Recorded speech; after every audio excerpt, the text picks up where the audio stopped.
এবং যেই রমজান কারিমের সিয়াম সাধনার ব্যাপারে আল্লাহ পাক রব্বুল আলামিন নিজে বলেছেন, আসসাউমু লি ওয়া আনা আজিজি বিহি ওয়া ফি রাওয়ায়াতিন উখরা ওয়া আনা উজজা বিহি।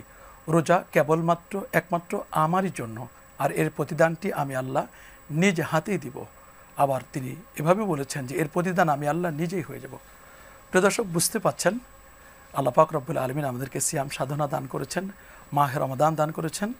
আল্লাহ পাক রব্বুল আলামিন আমাদের এই রমজানে আমরা কি করতে পারি এবং এই রমজানকে কেন্দ্র করে আমাদের কোন কোন কাজ থেকে আমাদের বিরত থাকা দরকার, আজকে এই জন্য আমরা বিষয় নির্ধারণ করেছি পবিত্র রমজানে আগমনে মুমিনের করণীয় এবং বর্জনীয়। আর এই বিষয়ে আলোচনা করবার জন্য আমাদের স্টুডিওতে দুজন প্রাজ্ঞ এবং বিজ্ঞ ইসলামিক স্কলার উপস্থিত রয়েছেন। আসুন আমরা তাদের সাথে পরিচিত হয়ে নিই। আমার ডানে রয়েছেন বিশিষ্ট পরমাণু বিজ্ঞানী ও শিক্ষাবিদ professor doctor M Shamsher Ali.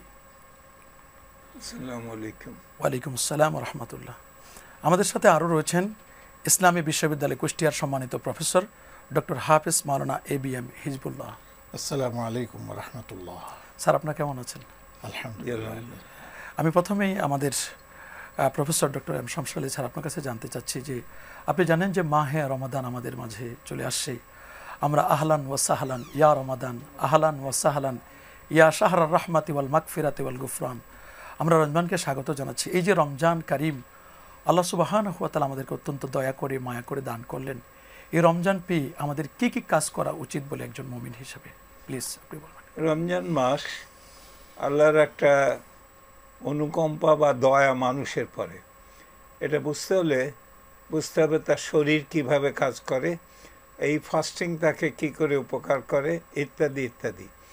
তো আমার মনে হয় যে আমরা এই মুহূর্তে যেটা করতে পারি সেটা হলো প্রত্যেকের, এই যে আপনি বললেন করণীয় বর্জনীয়, মানুষের আল্লাহ তাআলা যে ষড়রিপুগুলো দিয়েছেন সেইগুলো এই রমজান মাসে আমরা সেগুলো কন্ট্রোলে রাখতে হবে আমাদের। তো বললেন যে রমজান মাসের বাইরে কন্ট্রোলে থাকতে হবে, তা না, কিন্তু এটা একটা training. Ramzan is a training ground for many things. তো সুতরাং আমরা অন্য মাসে করলেও এই মাসটা যদি ভালো করে করি তাহলে আমাদের অন্য মাসও হবে। যেমন ধৈর্য, যেমন মানুষের প্রতি সমবেদনা, যেমন সামাজিক একটা মঙ্গল কামনা করা, মানুষের ভালো করা, এই অনেক রকম জিনিস আছে যেগুলো করা দরকার।